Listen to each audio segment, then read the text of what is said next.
Ela chegava cedo todos os dias, quase sempre a primeira a acender as luzes geladas do escritório. As paredes de vidro e aço refletiam uma modernidade estéril, mas por trás do brilho metálico escondia-se um ambiente sufocante, como uma prisão sem grades.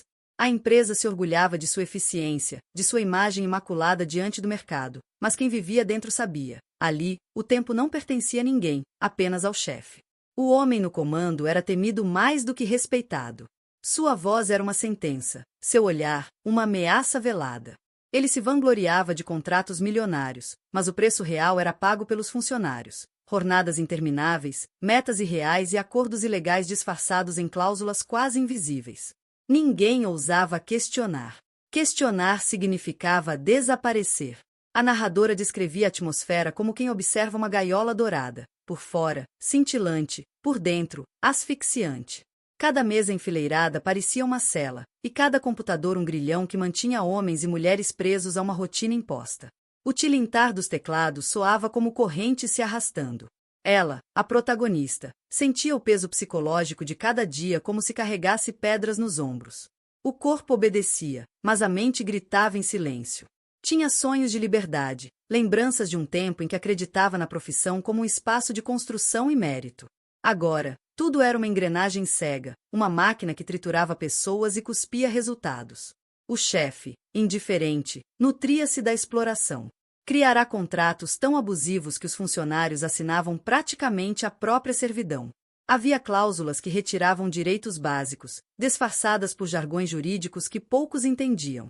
Quem ousava ler com atenção, ou levantar dúvida, logo recebia uma reprimenda pública, uma humilhação calculada para silenciar a todos. A narradora ressaltava como aquele ambiente transformava pessoas inteligentes em sombras obedientes. A opressão não vinha apenas de ordens diretas, mas do clima permanente de medo.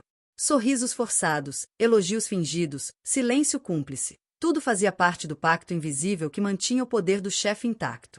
Ela olhava para os colegas e via em cada rosto a mesma fadiga, o mesmo cansaço que nunca era dito em voz alta. Alguns haviam desistido de lutar e se resignado.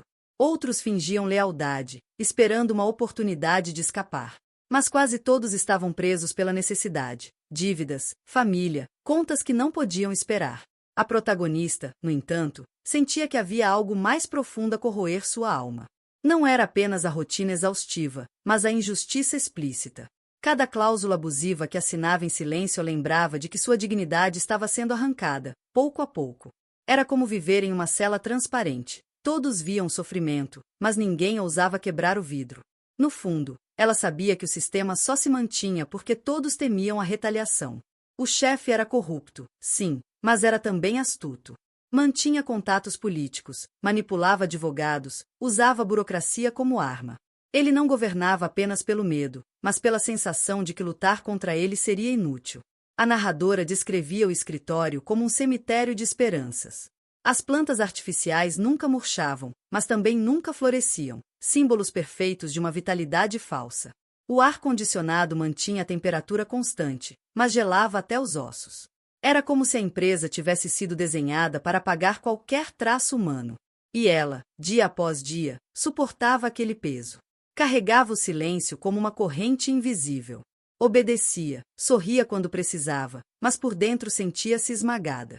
Não havia gritos nem castigos explícitos, apenas uma pressão contínua, um controle que sufocava sem deixar marcas visíveis. A prisão invisível estava em cada contrato abusivo, em cada ordem sem sentido, em cada olhar frio do chefe.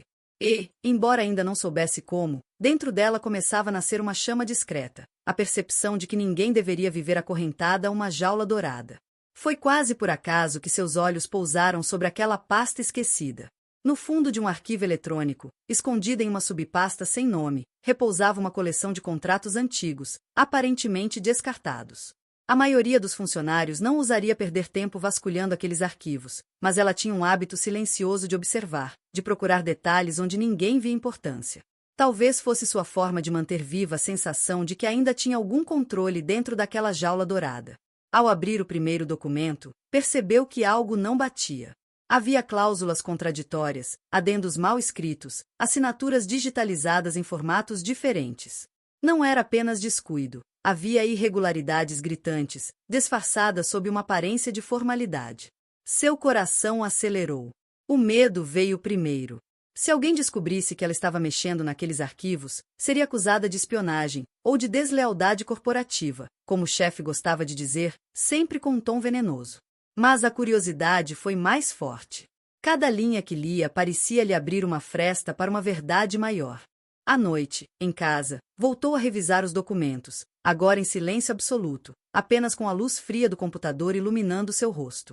Procurou termos jurídicos que não entendia, pesquisou em fóruns, leu artigos, mergulhou em bibliotecas digitais. Aos poucos, percebeu um padrão. O chefe usava contratos ilegais, sustentados por brechas que ninguém questionava porque poucos tinham coragem, ou conhecimento, para enfrentá-lo. Enquanto lia, memórias dolorosas surgiam como ecos de uma ferida ainda aberta. Lembrou-se da reunião em que ele a humilhou diante de todos. Um erro mínimo em uma planilha foi transformado em espetáculo cruel. Ele apontou o dedo, elevou a voz, comparou sua incompetência a uma ameaça para a empresa. O silêncio dos colegas foi ensurdecedor. Ninguém a defendeu, alguns até riram nervosamente, tentando desviar a ira dele. Ela saiu da sala com as mãos tremendo, mas com o rosto firme, não daria a ele o prazer de ver lágrimas. Recordou também o dia em que pediu reajuste de salário, após meses de sobrecarga. O chefe a fitou com desprezo e disse: "Você deve se sentir grata por estar aqui. Há dezenas de pessoas que aceitariam o que você recebe." A frase ficou gravada como uma sentença. Ali, ela entendeu que não era vista como profissional, mas como peça descartável. Essas lembranças voltavam agora, misturadas ao frio na barriga de cada nova cláusula ilegal que encontrava. Era como se cada linha absurda dos contratos fosse uma cicatriz coletiva, uma prova de que o chefe havia transformado abuso em regra. Ela começou a organizar anotações, criando um dossiê silencioso. Separava os contratos mais problemáticos, sublinhava termos suspeitos, salvava cópias em pastas criptografadas. Seu instinto de autopreservação falava mais alto. Se fosse descoberta, precisaria de provas consistentes. As noites se tornaram madrugadas de estudo. Descobriu referências a leis antigas, quase esquecidas, que poderiam invalidar cláusulas inteiras. Era como desenterrar fósseis jurídicos, peças raras de um passado ignorado, mas ainda válidas. Quanto mais lia, mais clara ficava a fraude. A narradora descrevia seu mergulho como de uma arqueóloga em ruínas corporativas. O escritório, que de dia era prisão, transformava-se em campo de investigação em sua mente. A cada descoberta, a sensação de impotência começava a se converter em algo novo, ainda tênue, mas real: poder. Pela primeira vez em muito tempo, ela sentiu que talvez não fosse apenas uma engrenagem sem voz. A lei, silenciosa e paciente, poderia ser sua arma. Uma fagulha de vingança acendeu-se dentro dela. Não uma vingança cega, mas a justiça fria, construída na precisão dos fatos. No entanto, o medo não desaparecia. A qualquer momento, alguém poderia perceber seu interesse pelos contratos. O chefe era paranoico, mantinha olhos e ouvidos em toda parte. Por isso, cada movimento dela era calculado. Um arquivo aberto como se fosse rotina, uma cópia feita em silêncio, um olhar rápido sobre os ombros para garantir que estava sozinha. Essa mistura de medo e curiosidade a mantinha em alerta constante. Mas agora, ao contrário dos dias em que apenas sobrevivia, ela tinha um propósito. A prisão invisível ainda cercava, mas em suas mãos nascia uma chave, a descoberta de que até a gaiola dourada tinha falhas escondidas em suas barras. E, enquanto o chefe continuava sua tirania sem desconfiar, ela já havia dado o primeiro passo em direção ao golpe que poderia derrubar todo o império de abusos. Ela encontrou a referência quase por acidente, perdida em meio a um artigo acadêmico empoeirado, publicado anos atrás em uma revista de direito que ninguém mais lia. O título soava arcaico, quase irrelevante, mas as palavras despertaram nela uma tensão imediata: disposições sobre contratos leoninos e sua nulidade absoluta. A lei, datada de décadas passadas, parecia esquecida pelo tempo. Havia sido substituída, em muitos aspectos, por regulamentações modernas, mas ainda permanecia em vigor. Seu espírito era claro: proteger trabalhadores e partes vulneráveis de contratos abusivos, especialmente quando uma parte usava sua posição de poder para impor condições impossíveis. Enquanto lia, sentiu o coração acelerar. Cada artigo daquela legislação parecia descrever, com precisão quase cirúrgica, o que seu chefe vinha praticando por anos. As cláusulas que obrigavam funcionários a renunciar a direitos básicos, os prazos absurdos, a manipulação de termos técnicos para confundir. Tudo aquilo era justamente o que a lei definia como nulo de pleno direito. Era como se tivesse encontrado uma arma enterrada no passado, ainda carregada, pronta para ser usada. Mas junto com a euforia, veio o pavor. Usar aquela lei significaria expor-se. O chefe não era um homem qualquer. Ele tinha contatos em escritórios de advocacia poderosos, sabia como manipular processos, como intimidar quem ousasse desafiá-lo. Um movimento em falso e sua carreira poderia ser destruída, talvez até sua reputação. A narradora descrevia sua mente como um campo de batalha. De um lado, a voz da submissão, sussurrando que era melhor continuar em silêncio, aceitar a prisão invisível como todos os outros. Afinal, muitos já tinham se curvado. Por que ela seria diferente? Do outro lado, a voz da coragem, inflamando-se cada vez mais, lembrando-a das humilhações que suportara. A lembrança mais cruel voltava como um tapa. A reunião em que o chefe, diante de clientes, ridicularizou uma sugestão dela, chamando-a de ingênua e imatura. Os risos que ecoaram naquele dia ainda perseguiam. Ela se perguntava, quantas vezes mais teria de engolir a própria dignidade para sobreviver? A lei esquecida parecia sussurrar uma resposta. Nenhuma. Ainda assim, o medo era real. Ela imaginava os cenários possíveis. E se fosse desacreditada? E se perdesse o emprego, sendo marcada como problemática? E se o chefe usasse sua rede de contatos para fechar todas as portas futuras? O pânico vinha em ondas, e em alguns momentos quase a paralisava. Mas sempre que a dúvida ameaçava vencer, ela voltava ao texto frio da lei. As palavras eram claras, inegociáveis. Todo contrato que subtraia direitos fundamentais do trabalhador será considerado nulo, independentemente de consentimento ou assinatura. Era como se o legislador do passado tivesse previsto exatamente a tirania que ela enfrentava.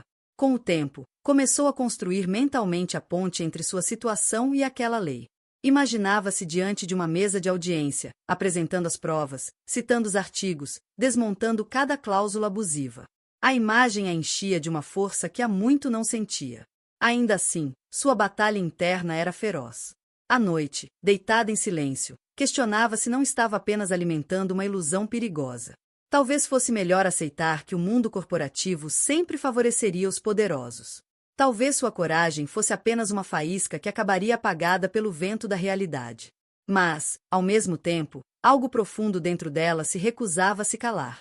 Aquela faísca ardia como brasa no peito, iluminando a escuridão da submissão. Pela primeira vez, ela via uma saída que não dependia da benevolência do chefe, mas de sua própria determinação. A narradora mostrava como a protagonista oscilava entre o pânico e a esperança, como se estivesse à beira de um abismo. Um passo em falso, e perderia tudo. Mas, se tivesse coragem de saltar, talvez finalmente alcançasse a liberdade. E enquanto o escritório continuava funcionando como uma máquina fria, com teclados tilintando e ordens sendo dadas como chicotadas, ela sabia, em silêncio, que havia descoberto algo capaz de quebrar as correntes invisíveis. A lei esquecida não era apenas um texto jurídico. Era um eco de justiça, uma promessa de que a prisão dourada tinha falhas. Agora, restava a pergunta que lhe queimava por dentro. Teria ela coragem de usar essa arma contra o homem que a aprisionava? O plano não nasceu de um único gesto, mas de uma série de pequenos movimentos, tão discretos quanto respirações contidas. Ela sabia que não podia agir de maneira impulsiva. Qualquer passo em falso significaria sua ruína. Então, começou lentamente, como quem tece uma rede invisível em meio às sombras. Na tela do computador, cada clique do mouse soava como um disparo. Ao copiar e-mails que mostravam pressões ilegais sobre funcionários, sentia o coração disparar, como se o barulho do arquivo sendo salvo pudesse ecoar por todo o escritório. Quando arrastava pastas escondidas para um pendrive minúsculo, escondido no bolso, era como se estivesse carregando dinamite. O medo era seu companheiro constante. Bastava ouvir passos no corredor para sentir um arrepio percorrer-lhe a espinha. Uma vez, enquanto revisava contratos digitalizados, quase foi flagrada. O reflexo da tela brilhava sobre o vidro da sala quando um colega entrou sem avisar. Rapidamente, minimizou a janela e fingiu estar preenchendo planilhas comuns. O sorriso nervoso que forçou ainda queimava em sua memória. Ela aprendeu a se mover como uma sombra dentro da própria prisão. Chegava mais cedo para acessar arquivos quando ninguém estava por perto. Ficava até mais tarde fingindo terminar relatórios, quando na verdade reunia provas. Guardava anotações em cadernos codificados, escrevendo em símbolos e abreviações que só ela entendia. Mas o maior desafio não estava nos arquivos digitais. Eram as pessoas. O escritório estava cheio de máscaras. Alguns colegas pareciam gentis, trocavam confidências nos intervalos, mas no fundo eram leais ao chefe, por medo ou conveniência. Ela sabia que bastava uma palavra mal colocada para ser denunciada. Certa vez, durante um café, uma colega insinuou: "Você já notou como algumas cláusulas dos contratos são estranhas?" Por um instante, quase respondeu com sinceridade.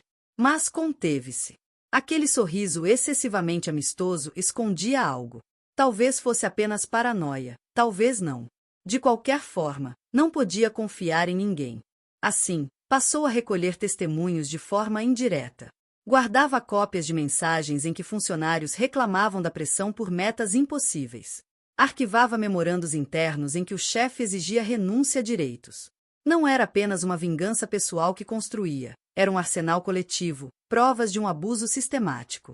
Cada dia parecia um filme de espionagem. O tilintar das teclas transformava-se em código Morse, o zumbido do ar-condicionado em um ruído de fundo que ampliava a tensão. Seus olhos treinados buscavam câmeras de segurança, seus ouvidos captavam mudanças sutis de tom nas vozes ao redor. Estava sempre um passo à frente, mas sempre no limite do perigo. O chefe, alheio, continuava com sua tirania. Humilhava um estagiário por não ter conseguido agendar uma reunião, desdenhava do esforço de uma funcionária grávida que pedia prazos mais humanos. Cada gesto dele servia de combustível para que ela prosseguisse. A narradora descrevia a protagonista como uma peça silenciosa de resistência, acumulando munição em segredo. Mas o silêncio pesava. À noite, sozinha, perguntava-se até onde seria capaz de ir. Havia momentos em que desejava rasgar tudo, esquecer o plano, simplesmente sobreviver. O medo era tão sufocante quanto a própria prisão invisível. Ainda assim, não recuava. A cada prova salva, sentia uma centelha de poder. Era como se cada arquivo copiado fosse uma rachadura nas paredes da jaula dourada. O clímax de sua preparação veio em um fim de tarde chuvoso. O escritório estava quase vazio quando encontrou um contrato assinado pelo próprio chefe, com uma cláusula explícita de renúncia a direitos garantidos por lei. Não era apenas abuso, era ilegalidade nua e crua, impossível de ser defendida. Ao salvar o documento, suas mãos tremiam. Sabia que tinha em mãos uma peça capaz de derrubar o império inteiro. Naquela noite, caminhando para casa sob o guarda-chuva, sentiu a cidade diferente. As luzes refletidas nas poças pareciam sinais, como se o universo confirmasse que o momento da denúncia se aproximava. Mas, junto à esperança, vinha também o peso da decisão. Uma vez que mostrasse aquelas provas, não haveria volta.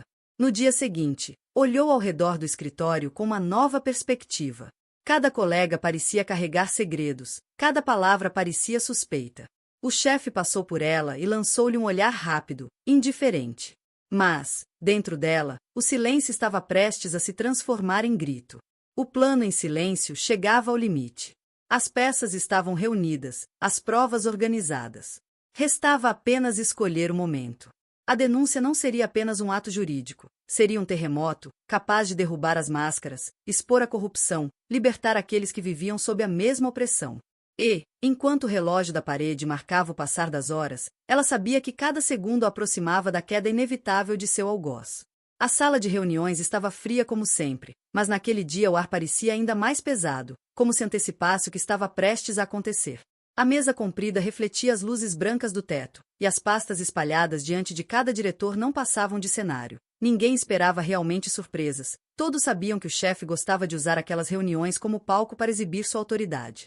Ele entrou com a postura de sempre, passos firmes, terno impecável, olhar que cortava como lâmina. Cumprimentou os presentes com um sorriso que não alcançava os olhos, e sem demora, começou seu monólogo sobre lucros, metas e supostas conquistas da empresa. Ela estava sentada a alguns lugares de distância, quase invisível entre os colegas. Mas, por dentro, cada batida do coração parecia um tambor de guerra. Tinha diante de si a pasta organizada com semanas de provas, e, acima de tudo, a chave, a lei esquecida. Esperou. Cada minuto parecia arrastar-se em câmera lenta. Quando o chefe anunciou um novo contrato, novamente recheado de cláusulas abusivas, sentiu que aquele era o momento. Respirou fundo, sentindo o peso de dezenas de olhos na sala, e ergueu a voz pela primeira vez em muito tempo. Desculpe interromper, mas há um problema sério nesse contrato. O silêncio caiu como um manto. O chefe arqueou as sobrancelhas, surpreso com a ousadia. Problema? Repetiu, com um tom de deboche. E qual seria? Ela abriu a pasta. As mãos tremiam, mas a voz saiu firme, guiada pela certeza de quem carrega a verdade. Este contrato contém cláusulas que ferem diretamente disposições legais. Tenho provas de que práticas como essas vêm se repetindo há anos. Um murmúrio percorreu a sala. Os diretores trocaram olhares, desconfortáveis.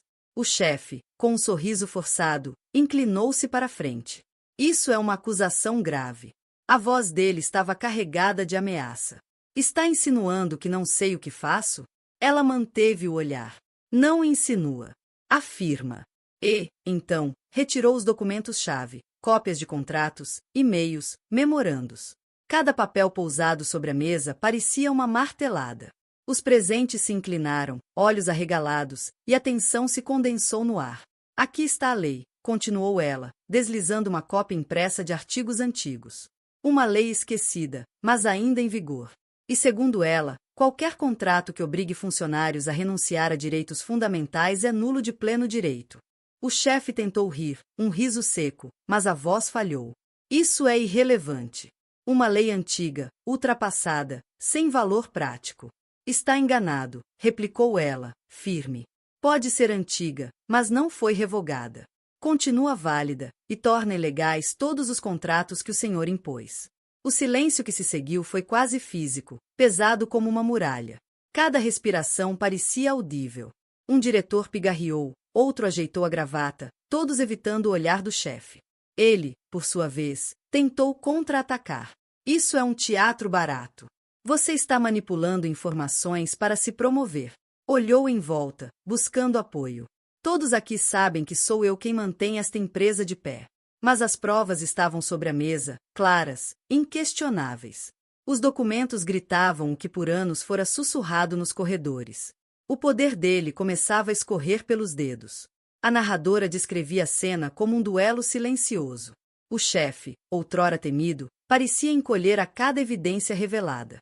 Seu rosto, antes confiante, tornou-se pálido, o suor brotou na testa. Ele levantou a voz, tentou intimidar, mas ninguém mais acreditava. Isso não vai a lugar nenhum. Bradou, batendo a mão na mesa. Mas a resposta veio no olhar dos diretores. Já não havia medo, mas cálculo.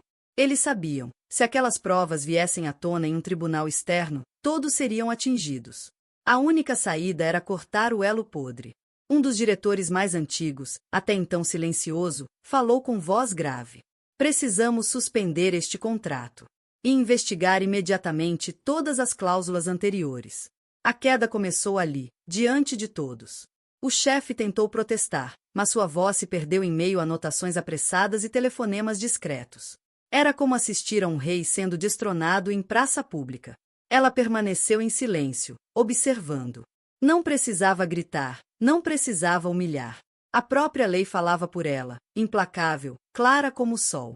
O golpe final não foi um grito, mas um silêncio ensurdecedor. O chefe, sozinho, percebendo que seu império de medo havia desmoronado. O homem que por anos havia se alimentado da submissão agora estava isolado, cercado não de aliados, mas de testemunhas. E enquanto ele era afastado da sala, a narradora descrevia a sensação como o momento em que correntes invisíveis finalmente se partem.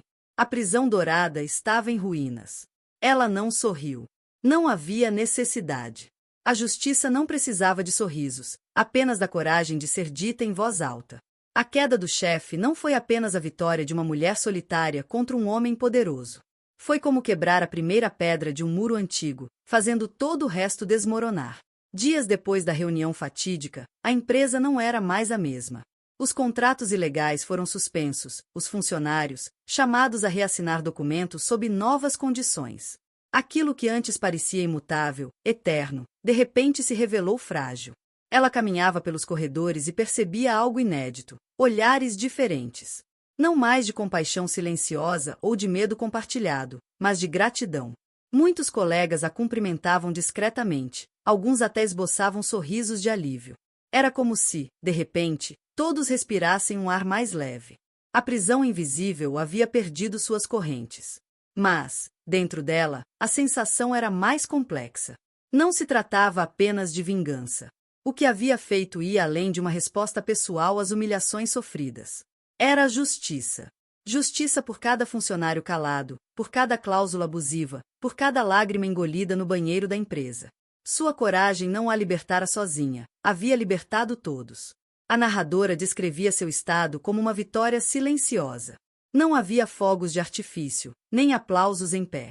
Havia apenas a paz profunda de saber que, mesmo em meio ao medo, ela havia escolhido a coragem. Que sua voz, antes sufocada, havia ecoado o suficiente para quebrar a muralha. Numa tarde cinzenta, após sair do prédio corporativo, ela parou diante da cidade. O vento frio batia em seu rosto, bagunçando-lhe os cabelos, mas trazendo uma sensação de liberdade que não sentia há anos. O trânsito rugia, os prédios erguiam-se ao redor, mas nada disso a aprisionava mais. Pela primeira vez, sentia-se maior que as paredes de vidro que a tentaram engolir. Ela fechou os olhos por um instante, inspirou fundo e sorriu, não por orgulho, mas por alívio. Sabia que novos desafios viriam, que o mundo corporativo continuaria cheio de armadilhas. Mas agora tinha certeza, sempre há uma brecha para a justiça, mesmo nas sombras do poder. Dedo indicador apontando para a direita. E você, já viveu uma situação de abuso no trabalho? Compartilhe sua experiência nos comentários. Sua voz pode inspirar outros. Não se esqueça de deixar seu like, de se inscrever no canal e de ativar as notificações para acompanhar mais histórias como esta. Afinal, quando nos calamos, o poder dos abusadores cresce. Mas quando falamos juntos, até as muralhas mais altas podem cair.